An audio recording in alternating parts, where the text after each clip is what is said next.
नमस्कार मित्रांनो, मी गणेश मानकर इग्नाइट अकॅडमीच्या या व्हिडिओमध्ये मी तुम्हा सर्वांचे स्वागत करतो। लवकरच एका नवीन विभाग म्हणू शकतात किंवा डायरेक्टली तुम्हाला महाराष्ट्र शासनाच्या विधिमंडळात, मग ते विधानसभा असो किंवा विधान परिषद, याच्यामध्ये सरकारी नोकरीची आणि काम करण्याची संधी जी आहे तर ती मिळू शकते। आणि याच्या संदर्भातली लवकरच एक जाहिरात जी आहे तर ती येणार आहे। याचं सगळं काम झालेलं आहे, फक्त परीक्षा कोण घेणार या एका मुद्द्यावरून हे आणलेले आहे आणि सगळ्या काही गोष्टी होणार आहेत। बघा, नुकतीच न्यूज आलेली होती विधिमंडळातील पदभरतीचा घोळ। बघा, तर हे अशा पद्धतीची एक न्यूज आहे। ही न्यूज थोडी वेगळ्या कंटेक्स्ट मध्ये दिलेली आहे, परंतु याच्यातून आपल्याला जे अपेक्षित आहे ते म्हणजे की विधिमंडळात भरती येणार आहे। म्हणजे तुम्हाला महाराष्ट्र शासनाच्या विधिमंडळात, डायरेक्ट महाराष्ट्राच्या विधिमंडळात काम करण्याची एक चांगली संधी जी आहे तर तुम्हाला इथं मिळणार आहे आणि याची भरती जी आहे तर ती आगामी काळात येणार आहे। तर ही संपूर्ण न्यूज आहे, ही संपूर्ण न्यूज आपण जे आहे तर ते पाहणार आहोत मित्रांनो। तत्पूर्वी आगामी काळात येणाऱ्या सर्व सरळ सेवा परीक्षांसाठी आपण एक live plus recorded batch launch केलेली आहे। ही बॅच तुम्हाला इग्नाइट अकॅडमीच्या ऍप्लिकेशनवर पाहायला मिळणार आहे।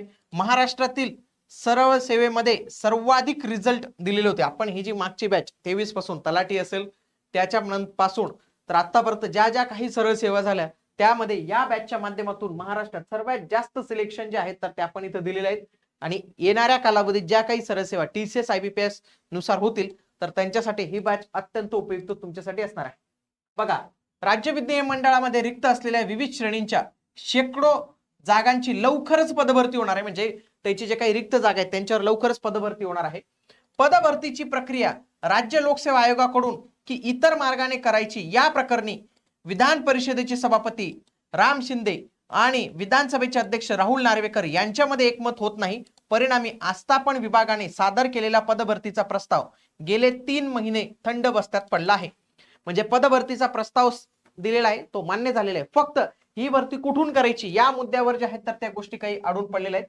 तर त्या सगळ्या गोष्टी आपण जे आहेत तर ते पाहणार आहोत, लक्षात घ्या। बघा, आता जर सध्या जर पाहिलं या विधान परिषद विधानसभेत जवळपास फक्त 338 एवढीच पद आहेत। 300 एवढीच पदं जी आहेत तर ती भरली गेलेली शेकडो पदं रिक्त आहेत।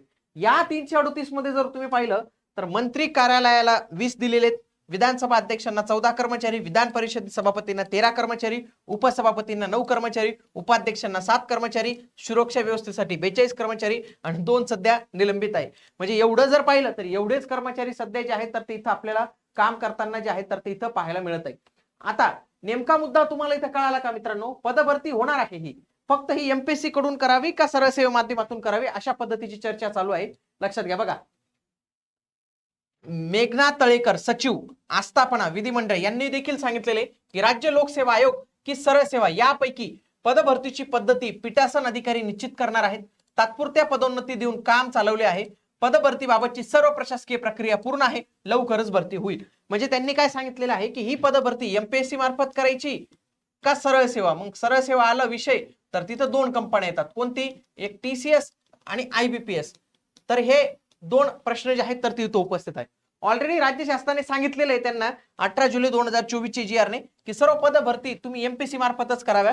तरी देखील विधिमंडळाचा हा प्रश्न आहे की ती पदभरती MPSC ने करायची की दुसरे कोणाने करायची।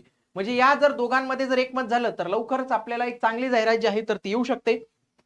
याच्यामध्ये कोणती पद रिक्त आहेत, कोणत्या पद भरले जाणार आहेत याच्या संदर्भातली संपूर्ण माहिती येणाऱ्या कालावधीत मिळणार आहे। आता याच्यावर मला तुमचं मत अपेक्षित आहे की ही विधानमंडळाची भरती प्रक्रिया MPSC मार्फत व्हावी का सरळ सेवेमार्फत व्हावी? तर याच्या संदर्भातले तुमचे जे काही मत असतील तर ते मला कमेंट बॉक्स मध्ये नक्की कळवा। व्हिडिओ आवडला असेल तर लाईक करायला विसरू नका आणि सोबतच सर्व महत्त्वपूर्ण अपडेटसाठी चॅनलला आजच फॉलो करून ठेवा। भेटूया पुढील व्हिडिओमध्ये, तोपर्यंत जय हिंद, जय महाराष्ट्र, धन्यवाद।